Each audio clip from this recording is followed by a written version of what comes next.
Aujourd'hui, je voudrais vous présenter deux œuvres, une de Rembrandt et une de Le Caravage, qui traitent d'un même sujet, le sacrifice d'Isaac. Donc c'est un sujet assez austère, mais je suis particulièrement intéressé par ces deux œuvres, car je trouve en fait qu'il y a quand même des grosses différences de traitement qui permettent en fait de traduire aussi un propos et des idées assez différentes. Donc l'objectif de cette analyse, c'est surtout d'apporter des pistes aux gens pour pouvoir ensuite faire leur propre analyse d'une œuvre. Abraham s'apprête à sacrifier son fils Isaac et l'ange apparaît pour s'opposer à ce sacrifice qui avait été ordonné par Dieu. Donc là déjà en termes de composition, on peut voir que Rembrandt a choisi une composition à la verticale. Dans le cas de Le Caravage, c'est à l'horizontale. Alors l'intérêt de la composition à la verticale, c'est de faire descendre en fait l'ange du ciel, alors que là on n'a pas le sentiment en fait que l'ange descend du ciel. Alors on sait que c'est un ange parce que on voit ici un petit peu son aile, mais on a très peu d'indications. Bon, on peut voir aussi que l'ange ici est plutôt asexué, on ne sait pas si c'est un garçon ou une fille, alors que là, clairement, l'ange, c'est plutôt un garçon. Donc ça renforce un peu l'idée quand même, comment dire, qu'on est dans le monde terrestre, quoi, alors que là, voilà, on vient bien du ciel, quoi. Alors, dans les deux cas, c'est traité en clair-obscur. Donc le traitement clair-obscur avait un gros avantage, c'est de permettre de dramatiser un peu la scène, c'est-à-dire de mettre la lumière sur les éléments importants de la scène. Donc là on voit Isaac hein, qui est très éclairé, la tête aussi d'Abraham très éclairée, les mains sont très éclairées, le visage aussi de l'ange, avec sa main aussi ici, qui est très importante. Tout le reste en fait est suggéré et s'évanouit un petit peu dans le fond, c'est pas très important. Donc là on voit bien les éléments importants de la scène et les autres éléments sont discrets, quoi. Alors dans le cas de Le Caravage c'est la même chose, hein. Donc on a les éléments importants qui sont éclairés ici, le visage, la main, le bras de l'ange, une partie du visage en fait d'Abraham.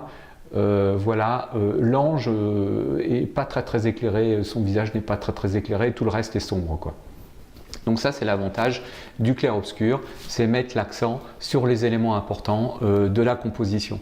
Donc là on peut voir aussi une composition, c'est surtout un triangle en fait. On a une droite ici qui est très forte, c'est la ligne de force, hein. Une droite très forte, et puis aussi un triangle dans le sens où on a encore une droite ici et une droite là, et puis on peut aussi en définir une autre ici avec le doigt qui montre le bélier. Voilà, le bélier. Alors que là, on n'est pas du tout, donc ici beaucoup de droites, alors qu'ici on n'est pas du tout dans les droites, quoi. On est dans des courbes. Voilà, on a le premier, comment dire, Isaac ici, qui se prolonge avec le bras d'Abraham, la tête d'Abraham, et l'ange ici, voilà.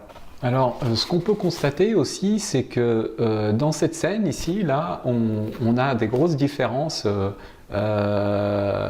Ici, on ne voit pas la tête d'Isaac, alors que là, on voit la tête d'Isaac.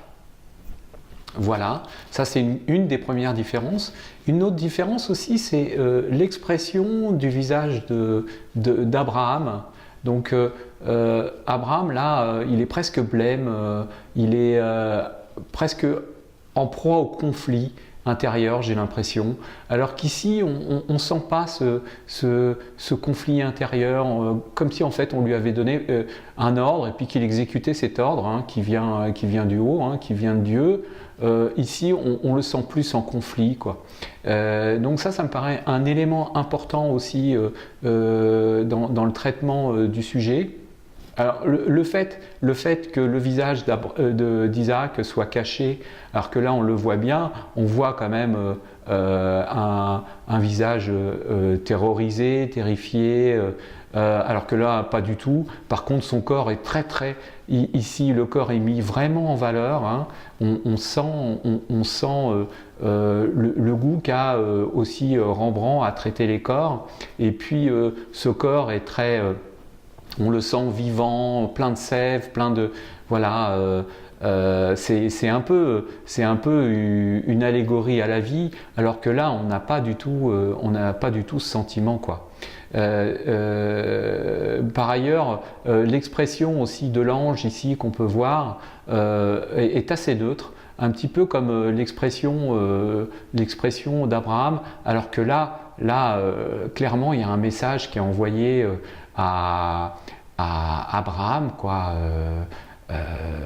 Mais en gros, enfin moi je l'interprète comme ça. Chacun fait son interprétation aussi.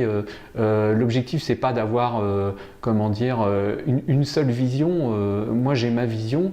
Bon, je peux pas trop m'en écarter de ma vision, mais chacun est libre ensuite de faire son expression, son interprétation. L'objectif c'est d'aider simplement à faire à chacun de faire une lecture, quoi. Donc ici, dans le cas présent, il y a l'ange qui a quand même une belle expression de visage, puis j'ai l'impression qu'il est en train de lui dire mais quelle folie es-tu en train de faire, quoi. Voilà, et il retient la main d'Abraham, et au moment où il va faire son geste, hein, malheureux, et on voit le couteau tomber. Alors que là, la main en fait d'Abraham, je dirais qu'elle est un petit peu retenue, mais pas avec autant de conviction. Et puis il a un simple choix à faire. C'est voilà, tu préfères pas, en gros l'ange est en train de lui poser la question, mais tu préfères pas plutôt sacrifier le bélier plutôt que ton fils? Point, quoi. Ça s'arrête à peu près à ça. Tu préfères pas plutôt sacrifier le bélier plutôt que ton fils? Alors que là, il n'y a pas de bélier. Il n'y a pas de bélier. On ne voit pas le bélier. Donc le propos, c'est pas de dire ben, tu préfères pas sacrifier plutôt le bélier plutôt que ton fils. C'est plutôt mais quelle folie es-tu en train de faire? Quelle folie es-tu en train de faire? Voilà. Alors Dieu lui a ordonné quelque chose. Et puis d'un autre côté, il y a l'ange qui intervient en disant mais quelle folie es-tu en train de faire? Alors qu'est-ce que ça peut signifier? Alors moi j'imagine en fait l'ange c'est un petit peu la petite voix d'Abraham, voilà, qui lui dit mais voilà il y a un ordre, mais moi mon cœur me dit de pas suivre cet ordre, quoi. C'est absurde. Je suis dans l'absurdité la plus totale. Tuer une vie comme ça, alors c'est renforcé par justement la beauté de ce corps. Tuer une vie, on sent la vie qui dans cet être, on la sent la vie. Donc c'est renforcé par la beauté de ce corps, cette idée d'absurdité du geste. Alors que là non, il n'y a pas cette idée, quoi. C'est simplement, je dirais, une image présentée. Voilà, le choix entre sacrifier son fils ou sacrifier le bébé. Alors, ce qu'on peut aussi sentir ici, c'est que tout paraît en mouvement. Voilà, alors que là, il y a quelque chose de très très statique.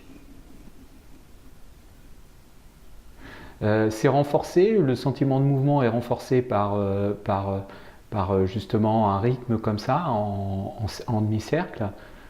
Et puis aussi renforcé par le couteau qui tombe. Voilà. Alors, dans cette œuvre, moi, j'y vois surtout beaucoup d'affect. On est dans l'émotion ici. Alors que là, j'y vois beaucoup de logique, en fait. On est simplement sur une dualité, hein, le choix entre le bélier et puis Isaac, sacrifice du bélier ou sacrifice d'Isaac. Alors que là, il y met de l'émotion.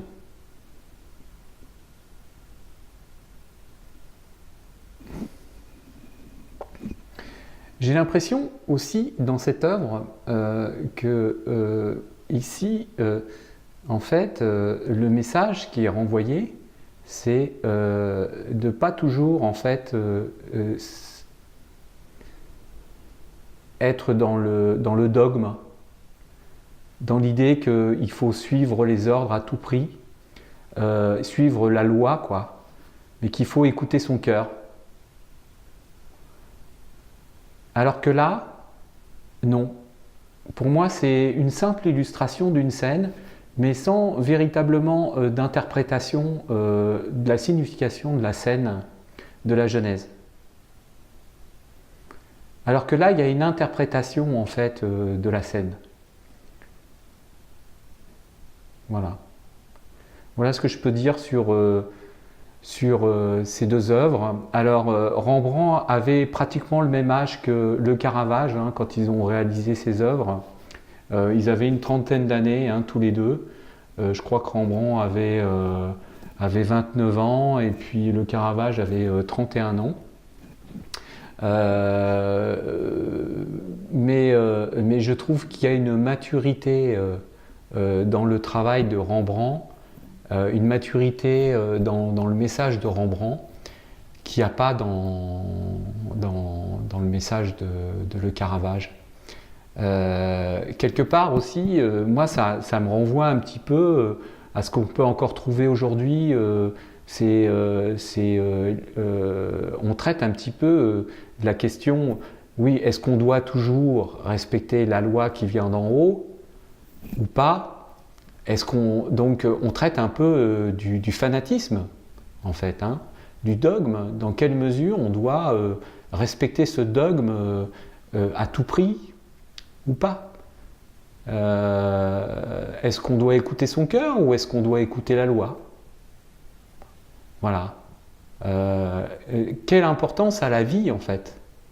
Est-ce que la vie est importante ou est-ce que c'est la loi qui est importante? Dans quelle mesure on peut la remettre en question et à partir de quelle base? Voilà, pour moi, c'est la question qui est posée dans le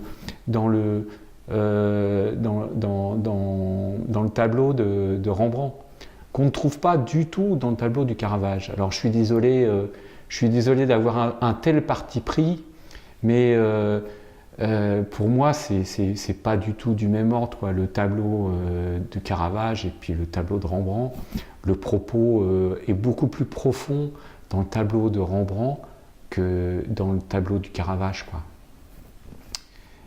Voilà pour cette petite analyse plastique. Et puis j'espère à bientôt pour un autre travail. Merci.